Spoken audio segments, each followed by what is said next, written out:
15 अगस्त है दोस्तों, स्वतंत्रता दिवस और श्री राम मंदिर के शिला पूजन की बहुत बहुत शुभकामनाएं और बधाई। दोस्तों आज बात करेंगे कि आखिर भारत को आजादी दिलाने में जर्मनी के तानाशाह हिटलर ने कैसे बड़ी भूमिका निभाई, या यूं कहें कि हिटलर एक बड़ी वजह भारत की आजादी में बना।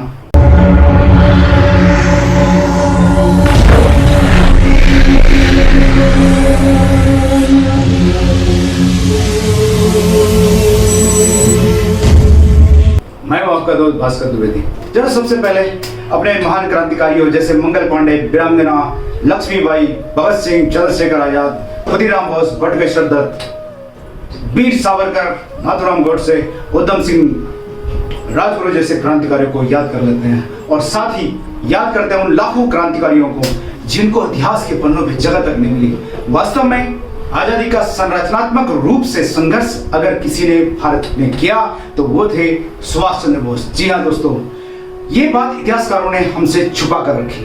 उसका सबसे बड़ा जो कारण था वो था कि इतिहास लिखने के लिए ऐसे लोग बचे ही नहीं। जो क्रांतिकारी थे वो शहीद हो गए।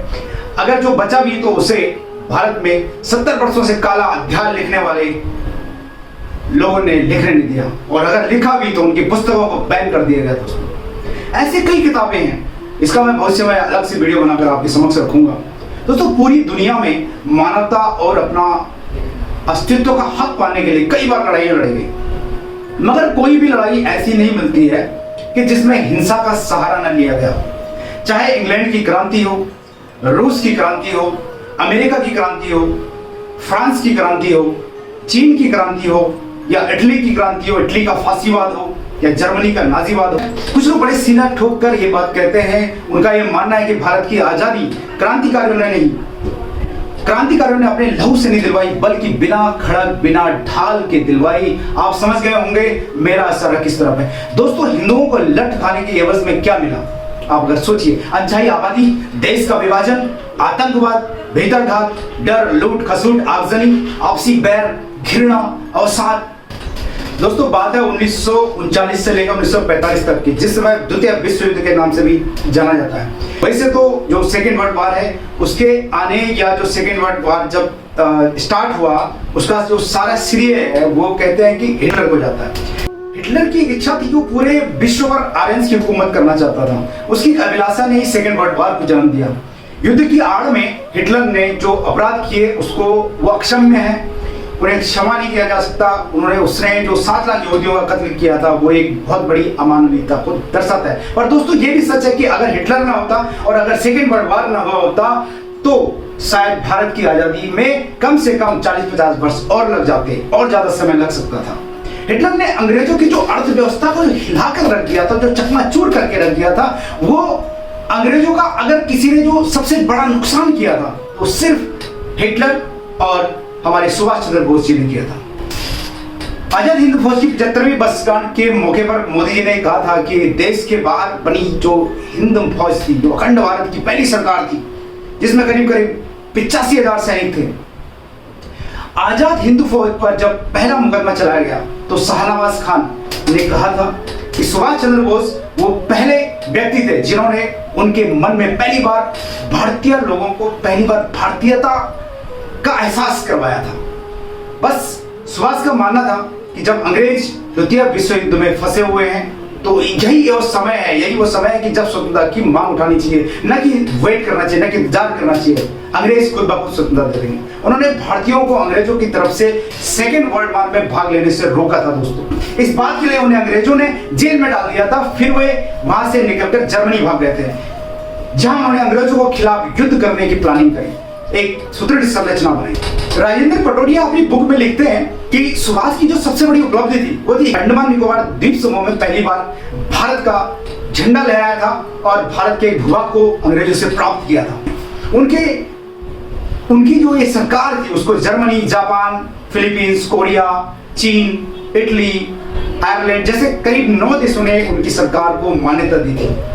हिटलर के कारण ही सेकेंड वर्ल्ड वॉर खत्म होने के 2 साल के अंदर ही अंग्रेज भारत छोड़ के चले गए। इसलिए नहीं कि अंग्रेज सही में भारत को आजादी देना चाहते थे, नहीं, बिल्कुल नहीं, बल्कि उन्हें मजबूरन ऐसा करना पड़ा क्योंकि सेकेंड वर्ल्ड वॉर ने ब्रिटिश साम्राज्य की अर्थव्यवस्था को चकनाचूर कर दिया था या उसकी कमर तोड़ दी थी। 1945 के बाद ब्रिटेन खुद अमेरिका के कर्ज में आ गया था।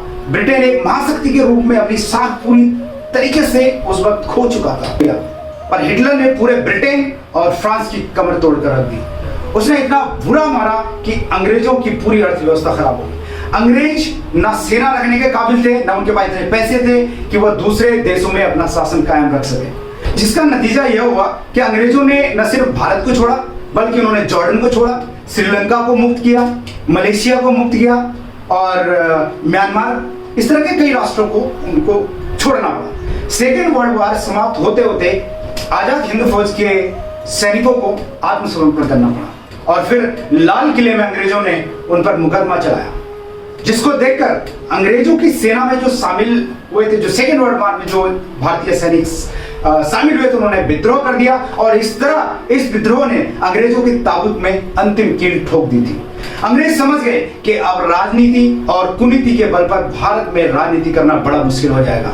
फिर उन्हें भारत को स्वाधीन करने की घोषणा मजबूरन करनी पड़ी। फ्रांस ने भी इसी कारण से कंबोडिया और वियतनाम को आजाद कर दिया था। ठीक इसी प्रकार से नीदरलैंड को, इंडोनेशिया को आजाद करना पड़ा। सोचिए, अगर हिटलर ना होता तो ना सेकेंड वर्ल्ड वॉर होता और न ही हमें कोई आजादी मिलती, और अंग्रेज भारत को ऐसे ही लूटते रहते हैं। दोस्तों, ये बहुत बड़ा कड़वा सच है कि अंग्रेजों का भारत में जो सबसे अच्छा दोस्त था वो था मोहनदास करमचंद गांधी। अंग्रेजों ने भारतीयों का जितना खून चूसना था वो 1910 तक पहले चूस चुके थे, लेकिन उसके बाद वो भारत में सिर्फ इसलिए रुके थे ताकि उन्हें सेकेंड वर्ल्ड वॉर लड़ने के लिए सैनिक मिल सके। और इंडिया गेट पर जो इंडिया गेट है, उस पे जो शहीदों के नाम लिखे हैं वो उन्हीं शहीदों के नाम लिखे हैं। दोस्तों, ये आप जानते हैं, गांधी जी के कारण ही अंग्रेज अपनी सेनाओं में भारतीयों को भर्ती करा पाए। गांधी जी ने खुलेआम भारत के युवाओं का आह्वान किया था कि आप अंग्रेजों के साथ उनकी सेना में शामिल हो जी। और दोस्तों, दूसरी तरफ हमारे सुभाष चंद्र बोस ने कहा था, तुम मुझे खून दो और मैं तुम्हें आजादी दूंगा। खून भी एक दो बूंद नहीं, इतना खून दो कि सारा महासागर तैयार हो जाए और महासागर में मैं ब्रिटिश साम्राज्य को डुबोकर मार डालूंगा। ये नारा दिया था नेताजी ने। 1938 में गांधी जी ने कांग्रेस अध्यक्ष पद के लिए सुभाष चंद्र बोस को चुना था। दोस्तों, ये आप भी जानते हैं, मगर गांधी जी को सुभाष चंद्र बोस की जो कार्य प्रणाली थी वो बिल्कुल भी पसंद नहीं आई। इस दौरान यूरोप में सेकेंड वर्ल्ड वॉर के बादल छा गए। सुभाष बाबू चाहते थे कि इंग्लैंड की इस कठिनाई का फायदा उठाकर भारत को स्वतंत्रता संग्राम को और तीव्र करना चाहिए या उसको और तीव्र किया जाना चाहिए। हालांकि गांधी जी उनके इस विचार से सहमत नहीं थे। सुभाष चंद्र बोस ने यूरोप में रहते हुए यूरोप के राजनीतिक हलचल का एक डीप स्टडी किया था। उसके बाद भारत को स्वतंत्र कराने के उद्देश्य से आजाद हिंद फौज का गठन किया गया था। इतना बड़ा काम सुभाष चंद्र बोस भी किया था। यूरोप में इटली के नेता मुसोलिनी से मिले, बर्लिन में जर्मनी के तत्कालीन तानाशाह हिटलर से मुलाकात की। भारत को स्वतंत्रता दिलाने के लिए जर्मनी व जापान से जो हेल्प मांगी, जो सहायता मांगी, सेकेंड वर्ल्ड वॉर के दौरान जापानी नेतृत्व ने एक उनकी इस योजना को मंजूरी दी, जिसका मकसद था कि अमेरिका और ब्रिटेन के साथ चल रही लड़ाई को तेजी से अपने पक्ष में करके इस नतीजे पर पहुंचा देना और भारत को अंग्रेजी राष्ट्र से। उस समय जापान के प्रधानमंत्री ने जापान की संसद में भाषण देते हुए कई बार भारत का जिक्र किया था। भारतीयों से उनका कहना था कि वह इस विश्व युद्ध का फायदा उठाएं, ब्रिटिश हुकूमत के खिलाफ खड़े हो जाएं और भारतीय खुद के लिए भारत की स्थापना करें। लेकिन दोस्तों, वह कहावत आपने सुनी होगी, इतिहास वो लिखते हैं जो जिंदा बसते हैं, और आधुनिक भारत के इतिहास के साथ भी ऐसा ही हुआ। 1947 में सत्ता का हस्तांतरण अंग्रेजों ने भारत की कांग्रेस की पार्टी में को कर दिया था, और उसके बाद कांग्रेस इतिहासकारों ने यह धारणा फैलाई कि भारत को आजादी सिर्फ बिना खड़ावर बिना ढाल की मिली है, यानी कि गांधी जी जैसे अहिंसावादी आंदोलन से मिली है। बेशक अप्रत्यक्ष रूप से ही सही अंग्रेजों को भारत छोड़ने के लिए मजबूर कर दिया। तो दोस्तों, ये थी जिसके पीछे हमारे सुभाष बाबू का सबसे बड़ा कंट्रीब्यूशन हम कह सकते हैं, सबसे बड़ा योगदान कह सकते हैं। सभी क्रांतिकारियों को जिन्होंने देश के लिए अपनी जान न्यौछावर की, सभी को हम याद करते हैं, उनका बहुत बहुत धन्यवाद करते हैं। उनको हृदय से याद करते हैं और उनको सैल्यूट करते हैं दोस्तों। जय हिंद, जय भारत, वंदे मातरम।